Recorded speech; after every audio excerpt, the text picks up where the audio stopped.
What to do, YouTube? Welcome to HIPHOPWORLD. It's your boy Papa Benji. We are back with another video today. Y'all know these videos get very critical. Without further ado, God bless you all, the most positivity and prosperity in your aura. Man, grab some salsa, pop, whatever y'all need, and let's lock it in, family. The baby was He had Not again. From head to toe. Here's his neck. You're gonna be under arrest right now. I get him in trouble. I have nothing. Explore I with have us. no support. I have nobody. What are you protecting? What you? happened? I was gonna be next. After years in foster care, a 3-year-old boy is reunited with his mother, only to suffer a horrific accident just 3 months later. But the truth is written on his small body, and it paints a far darker picture than anyone has been led to believe. Robert told her to stick to the story or you'll never see it again. Just hold on. Just hold on. The following is based on official police records, and most of the footage has never been seen before until now. Bro, this shit, bro. Some of this shit don't be seeming fucking real to me, bro. I'm not gonna lie. I probably seen too many to know better, but man. At 3:20 p.m., June 14th, 2023, dispatchers in Cleveland, Ohio receive an urgent call to 911. Cleveland EMS with the address to the emergency. Yes, we need some paramedic here on 79th and Euclid here, and I believe it's Gordon Square. Is this at the Family Dollar? Stop breathing. I guess he fell at a park, a water park. She's been. Officers with the Cleveland Division of Police arrive on scene, where paramedics have already begun life-saving efforts on 3-year-old Curtis Witcher, who is... Oh my goodness, man. Motherfucker just gave me goosebumps again, bruh.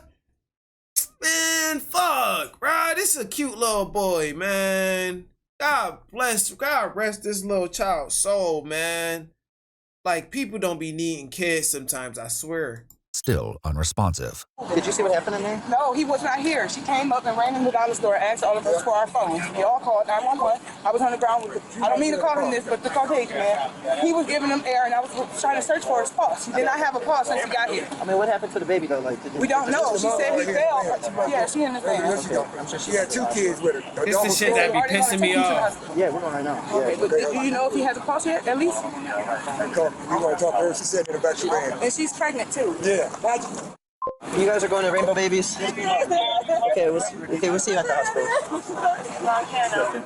With the mother in distress, the officer instead heads inside to speak with a store employee in the hopes of getting more information. She said she was at a water park somewhere and her baby fell.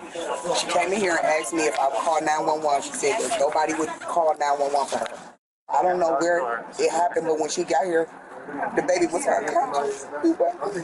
I know, bruh. I know. That shit will make anybody so fucking sad and emotional, bro, because that's a 3-year-old baby, my nigga.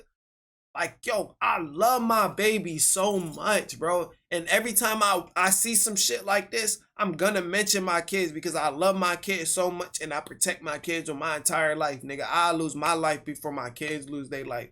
I never wish harm on my kids or nobody that I love to my heart. You know what I mean? Because, nigga, I lost people, motherfucker. That shit not what it is, man. He also learns the mother had a second child with her, and they both arrived in a double stroller. The one that's in the ambulance, was perfectly fine, was back here. Yeah, okay. So when me and the white guy came outside, he just straight unstrapped him and took him out and laid him on the ground and gave him CPR until you guys got here. He was his neck.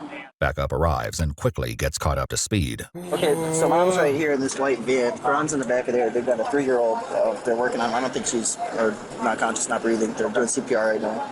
I don't think know the circumstances? Not the mother's hysterical right now, so I didn't even try to talk to her. She's in the white van in the back. Yeah, she's got another. Make sure we get her information. Yeah, please. The mother is identified as 30-year-old Tamika Eggleton, and she's transported along with both children, 3-year-old Curtis and 1-year-old John, to Rainbow Babies and Children's Hospital. Okay. Meanwhile, officers attempt to figure out where Curtis may have suffered the fall, but hit a dead end. She said this happened at a water park. Is there like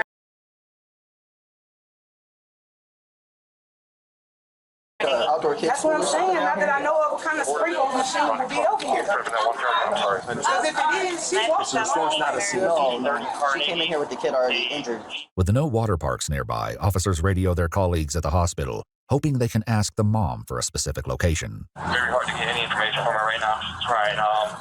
She said the kid fell on his head. at the water park. Just put him in the stroller just for a little bit so he can calm down and recover. And then moments later, this happened. Kid was unresponsive. Yo, I just want to know. I just want to know what happened as well. You know, because the way they not even giving too much information. They're seeing it after effect. You know what I mean? And I hope whoever is responsible for this shit gets charged. You get what I'm saying? Just 40 minutes after Aaliyah, I apologize that you can't see this, but I apologize. the initial call to 911, 3-year-old Curtis Witcher was pronounced deceased. His autopsy the next morning would shatter any notion of an accidental death, and following several shocking discoveries, his death was ruled a homicide. Tamika's Oh my fucking goodness. Oh my fucking goodness. A motherfucker just not gonna say 1-year-old is removed from her care and an investigation begins. Detectives soon learned that 3-year-old Curtis had only recently been returned to Tamika's custody in January after spending most of his life in foster care. Protective supervision ended only 3 months ago. Why was he taken away from you? I was hospitalized with him when I was pregnant for a couple months. I lost my home because I couldn't pay my rent because I was hospitalized for all them months. Basically, I grew up in foster care. I have no support, so they thought I couldn't take care of him because I didn't have support. But this isn't the whole truth, and as the investigators are about to learn, getting any semblance of honesty from Tamika will be easier said than done. Already she's told an egregious lie about where Curtis suffered his injury, one that's easy enough to disprove. While at the hospital, yeah, once you start lying, once your first start couple answers are lies, you're fucked, bro. Nobody, I don't like you, bro. Hospital, Tamika told an officer the name of the splash park was at the Lonnie Burton Recreation Center, a 2-mile walk from the Family Dollar. Can you hear me, Sergeant? Yes. All right. Did you review the video and download the video from Splash Park and the surrounding project buildings? Yes, I did. Okay, and did I send you a photograph of the female I was looking for? R.I.P. Okay, did you see that female at any moment at the park on Wednesday the 14th? No, she was never there. Okay, and then you spoke to a worker there? Yeah, we have a resident worker who mans the Splash Park when it's open, and she never saw that female or those children there either. Okay. All right. Thank you so much, Sarge. I just wanted her to hear it. You're welcome. All right. We was at that Splash Park. Full of shit. But even the paramedics who initially found Curtis in his tragic state noticed something was off with Tamika's story. I guess she But if pushed he fell him there in the stroller. how did he end up at Dollar General? And Doesn't make any sense. it didn't appear to be, but he was wearing a bathing suit. Aside from Curtis being completely dry, paramedics documented something else that was even more alarming. The report, EMS is stating that Curtis was cold and clammy to the touch. When EMS arrived on scene. As the detective steps out to take a phone call, his colleague gently presses Tamika to start telling the truth. He had been deceased for some time. Enough. So y'all saying she did something to that baby before she took the baby anywhere, before she even left out the house? His body temperature to give them that feeling of being cold and clammy. Does that make sense? No, ma'am. If he was unresponsive earlier than you thought, and you just don't want to say. I don't know. That's what I'm trying to tell you. I don't know. I wouldn't know. I didn't know. He's with you. Kids was only in her care. When he was in the stroller, thought he was asleep. Both of my kids were asleep. They do this every time I put them in the stroller and we take a long walk. They will fall asleep. I'm thinking my baby is asleep. I'm not thinking my baby dead or none of that. I'm not thinking like that.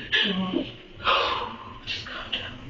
When he returns, the detective shares a disturbing detail from Curtis's autopsy, one that sets Tamika on a defensive path. He actually had marks across here, and they were like almost like whip marks, okay? And they call pattern, so it was consistent all through his midsection. Okay, bad enough where even the tip of his penis was damaged. Oh my fucking Unsettling goodness. as it is, the worst details are still to come. I don't whoop, sir. Right-handed. I don't whoop my kids. Then who does? Robert chastises them. Well, not them, but Robert chastises them. I don't whoop my kids. Robert is the father of 3-year-old Curtis, as well as the 1-year-old and Tamika's unborn child. I don't give a fuck if he did it or she did it. Y'all both don't need that. Y'all both didn't deserve the kid at all. Because nobody decided to, like, I know y'all changed the kid. I know y'all got to change the diaper and this, that, and the third. So y'all two had to have seen that. No matter which one did it. And nobody reported that? Insane, bro. You niggas walked for 2 hours and ain't changed no diapers or no nothing. That's some dirty shit right there. Come on now. You got a 1-year-old and a 3-year-old. They're gonna pee on themselves. They're not using it. Where are they gonna go to the bathroom? For 2 whole hours. Kids are gonna pee multiple times within 2 hours. Describe that then. What you do? Come on. Like he'll pop him, you know, like he'll punch him, or not like, no, not with a lot of force, or he'll hit him in his thighs, you know, if he pee on himself. They only kids, my nigga. Why is you doing that to a 3-year-old and a 1-year-old? You fucking idiot. Somebody should beat you the fuck up. You know, he'll chastise. Investigators later sat down with Robert in an effort to confirm her claims. That's weird, But though. by his account, Tamika is solely responsible for discipline, as he doesn't live with her and is rarely around the children. I hope that's the case. Discipline is? In my eyes, put him in the corner. Don't give him no snacks.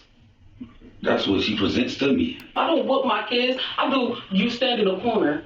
That is my punishment, because I know. Nah, one of y'all escalated it. Both of y'all can't have the same story now. Y'all can't wear like that. Punishments is standing in the corner. I've never whooped my kids. I don't pop my kids. I don't whoop my kids. I don't do none of that. She would want me to pop him and pee on himself. She wants you? She want. Like you say you gonna whoop him, but you don't. Tamika claims that 3-year-old Curtis often wet himself and peed in his bed during the night, something that made Robert particularly angry. He's a fucking kid, my boy.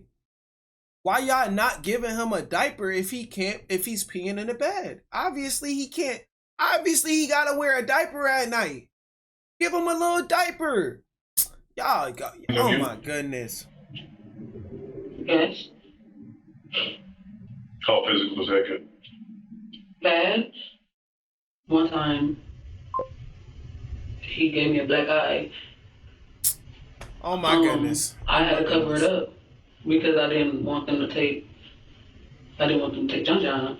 I still didn't. I stayed, but he's all I had. During one supervised visit in February, just 4 months earlier, Tamika reported to a caseworker that Robert had been abusing her for months and struck Curtis after he urinated on himself. Robert, however, denied any abuse at the time and said that he would stay away from Tamika. He's all I have. He's all I have, and if I get him in trouble, I have nothing. I have no support. I have nobody. Literally. You already threw him under the bus. That's over with. I don't know why the fuck. Like, I hate people like that. Like, oh, he abuses me and do this, but I love him, so I gotta. No, you don't gotta stay with him. Everybody was born alone, and we is gonna die alone. So no matter if you with somebody or not, nigga, you better still make sure that you are making yourself productive and positive at the end of the day. You get what I'm saying? Like, come on now. Like, she's saying so much nonsense right now.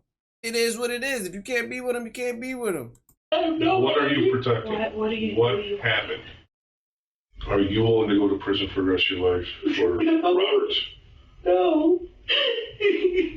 There's no protection. So y'all looking at Robert? We need to know. That's what I'm telling you. I'm telling you what I know.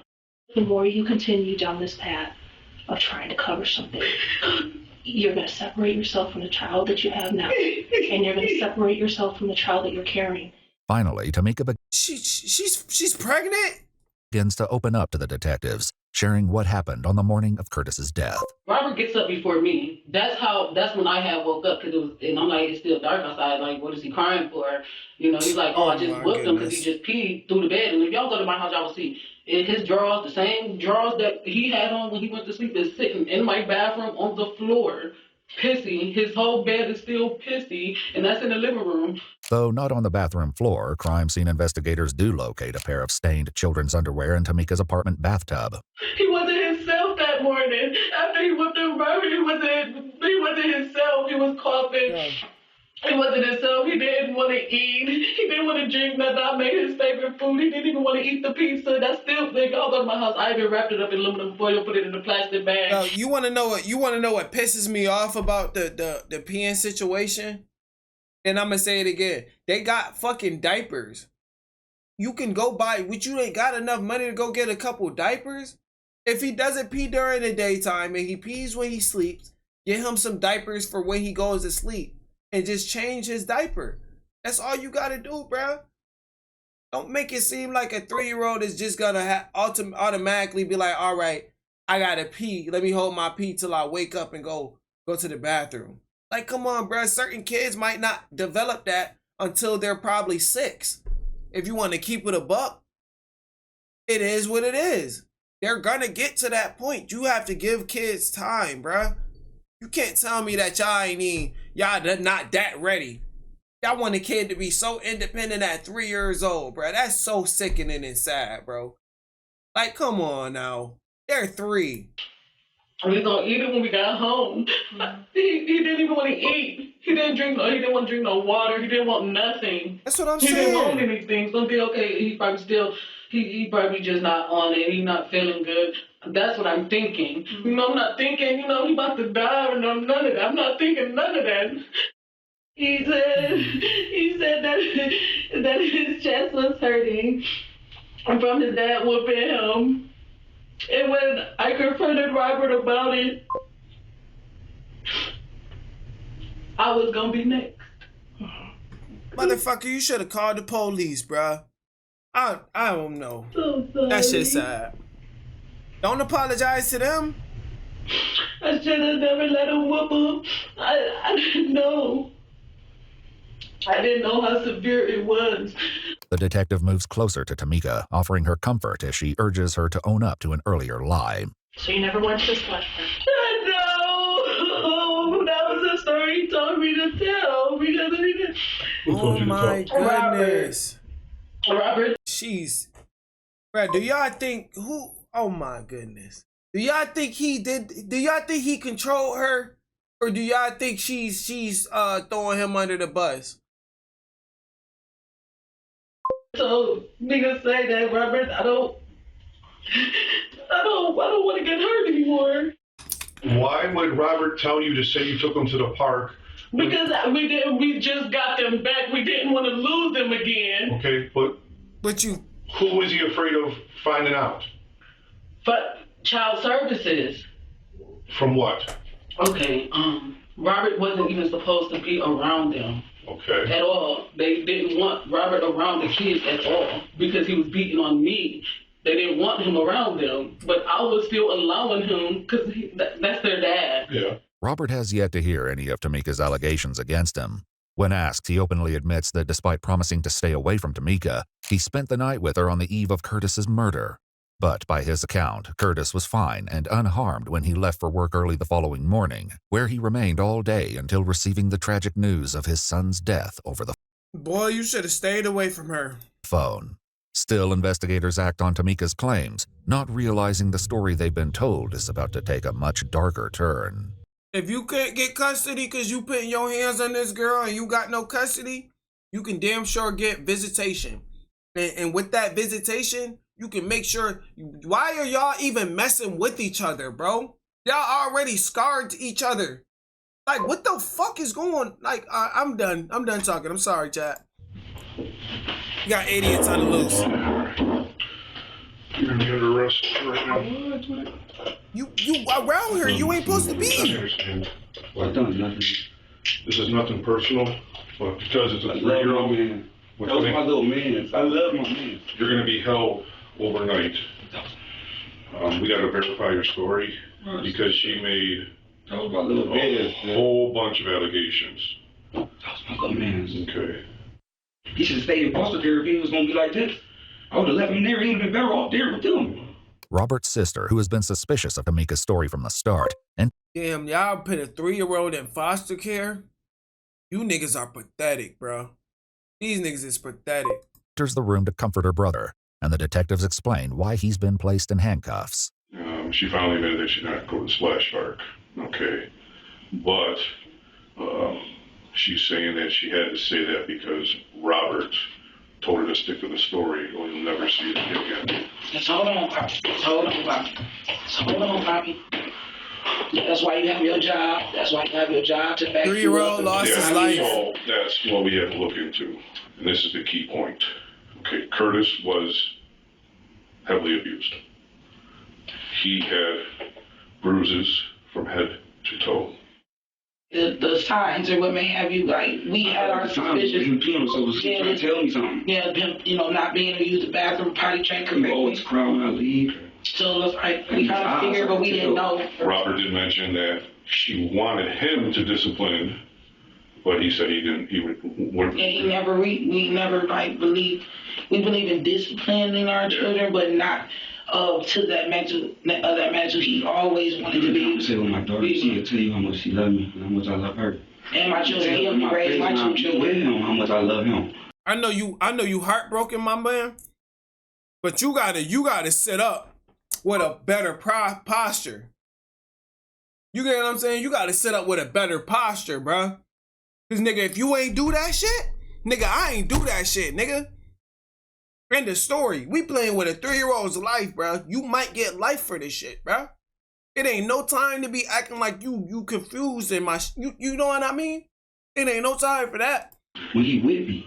Robert claims that he wasn't even told why his son was placed in foster care in the first place. But according to police records, Curtis was removed from their care as an infant due to neither parent being able to provide stable housing, as well as Tamika's ongoing mental health issues, which, quote, interfere with her ability to provide adequate care for the children. Oh my goodness, there wasn't nobody that can take these kids, nobody parent, nobody auntie, nobody that's mentally stable.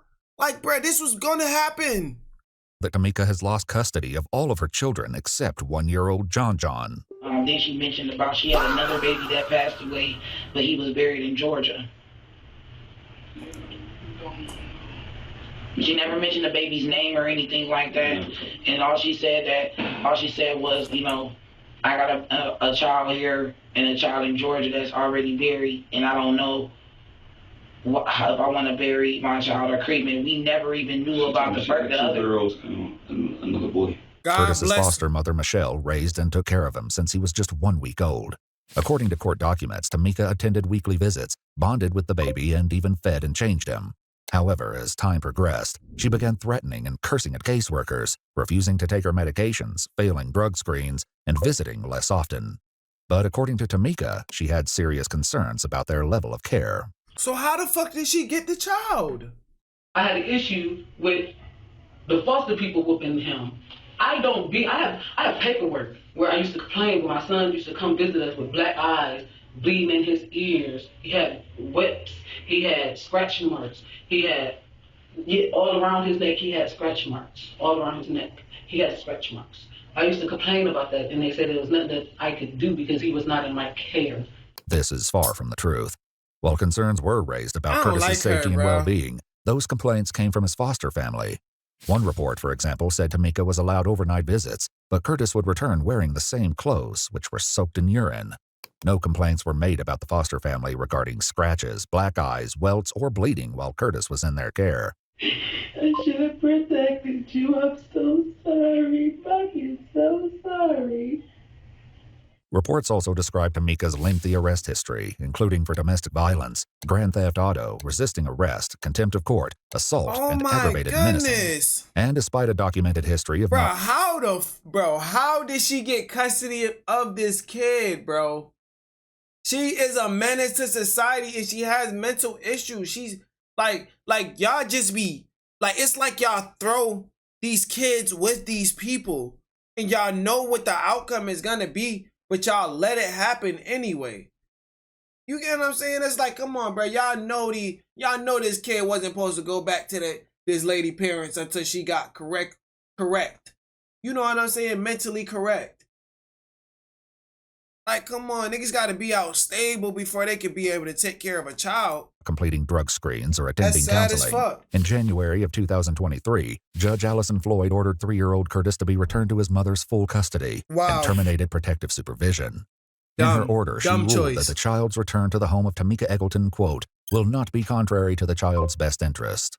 The doctor said he had extremely amount bruising. Nigga, judge made the worst decision of his fucking life. A lot in the neck area. She not making no sense. In the midsection. And a lot of what she considered blunt force trauma. A lot of targeting. She also said the damage that was a fatal damage was a laceration to his heart. And that is caused by something striking him, something hard. Oh. And according to the medical examiner, that he pretty much passed away immediately. Oh my fucking Given this goodness. fact, it's difficult to imagine Tamika would not have known the toddler was deceased before she placed him in the stroller. A part of her story that Robert's sister finds highly suspicious. Wait, they said what? They said what again? Medical examiner that. Given this fact, it's difficult to imagine Tamika would not have known the toddler was deceased before she placed him in the stroller. Exactly, because he wouldn't have been fucking breathing. He would have been, bro, if you pick a 3-year-old up, bro, they're gonna jump up or they gonna recognize who you is before they doze back off to sleep, bro. Like, come on, you can't be playing mind games with parents now, bro. Like, you can't be doing that. A part shit. of her story that Robert's sister finds highly suspicious. She was like, well, I put him in the stroller and we walked to the plaza, and she said that when she was at the plaza, that's when she turned around and noticed that Curtis was unresponsive. She said she just bust out screaming, and then it was a crowd of people, and she said that a man came and got him out the stroller and did CPR. That is true. And by the time the paramedics, the police came, he was already gone. According to the autopsy, the 3-year-old was likely deceased before he was ever put in the stroller. Abrasions and lacerations covered his head, neck, and torso. Who did it? The bruising pattern consistent with being hit by a belt. He was struck with such force that it lacerated the back of his heart, causing his chest cavity to fill with blood. Oh my fucking goodness, bro. I would never put a belt to my fucking kids, bro. Never in my life. No, I promise you, I didn't know. He lost that blood so quick, he would not have lived for minutes. I didn't know, sir. What happened? I'm telling you, that's what happened. That is exactly what happened. That is exactly what happened. So I'm tired of your act. I'm really tired of your act. I know everybody see this shit. Robert beat him and left. And you put him in a stroller. I didn't put him. He got in a stroller. Curtis put himself. You walked around randomly. I'm walking. Curtis put himself in it. She said Curtis put himself in the stroller. So you're telling me Robert beat him and left. And you put him in a stroller. I didn't put him.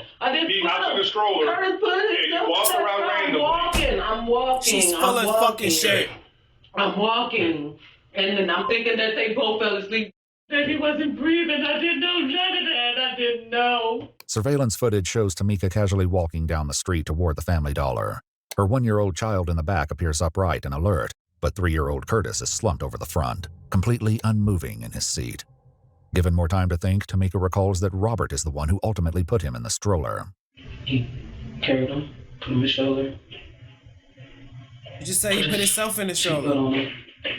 We started walking the path that we said, and we went our separate ways. So when you guys, was Robert planning on going to Family Dollar with you? I believe so. I can't really say. I believe he was, and he had received a phone call, and he kissed us, and he went his separate way. You want to know what's gonna get them both charged? It don't matter if he played a part in there, and he just why would he just let you go by yourself?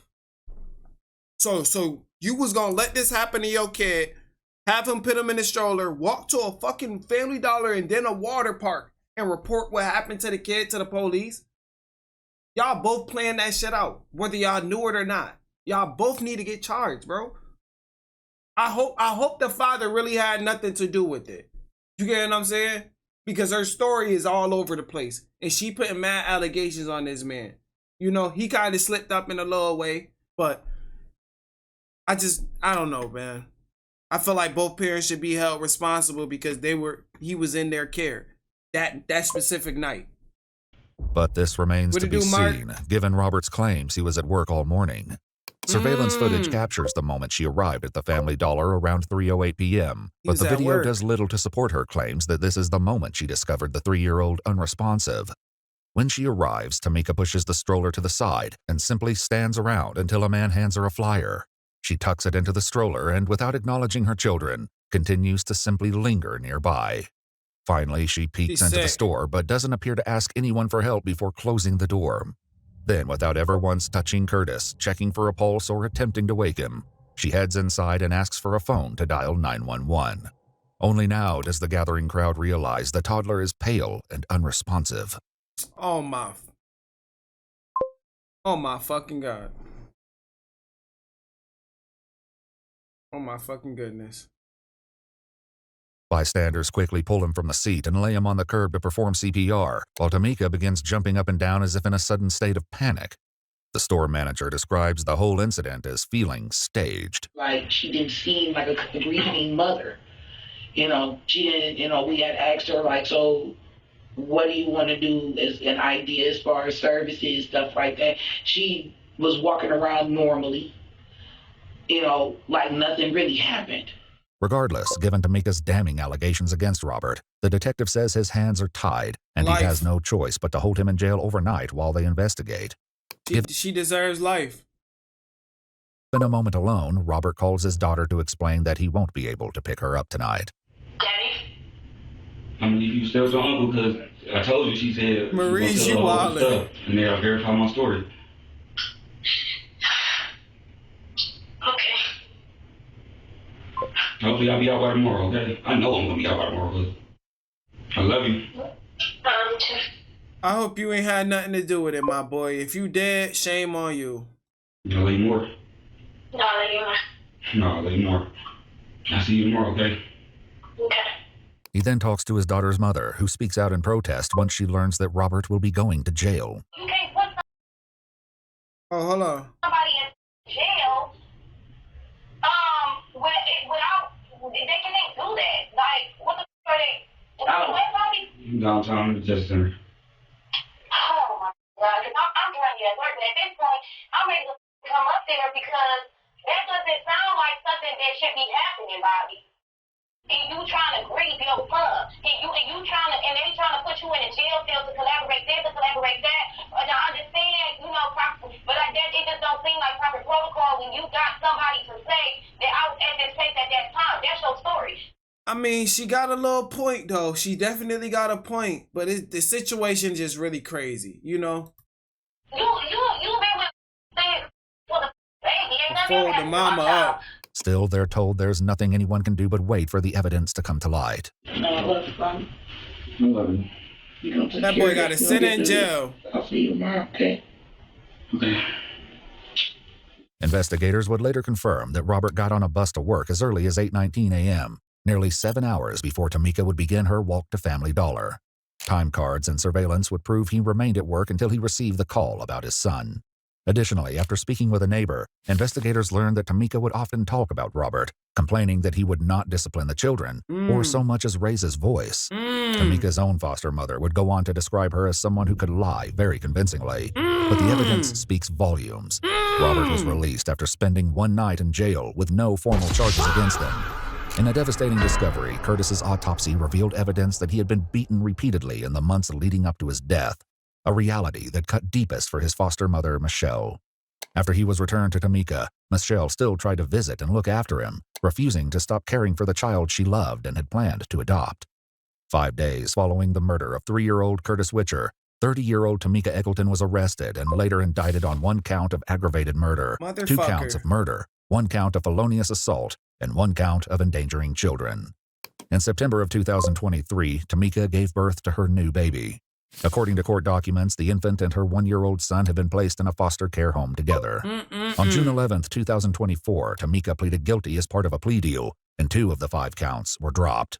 During sentencing, Tamika told the judge, "I should have never gotten him back. I wasn't fit to be a mother." Curtis's father. You should have never gotten him back. You wasn't fit to be a... I fucking hate you. You fucking... Oh my, you need to rot in fucking hell. Because if you felt that way, why the fuck did you fight for that fucking baby back? Come doing all that extra Bro, I hate you. Foster mother, Michelle, also delivered a statement. She faced Tamika directly and told her, "You are no mother. You're a monster." The judge sentenced Tamika Eggleton to a total of 31 to 35 years to life in prison, with 409 days credited for time served. If you'd like to see select news... Bitch, how that feel? Bitch. Oh my goodness. She just pissed me the fuck off, my nigga. Like, yo. She really just pissed me the fuck off, bro. Like, bro. Fortunately, man, EWU, what is this, crime story? Crime story time, man, W. That shit was crazy. I ain't even gonna lie.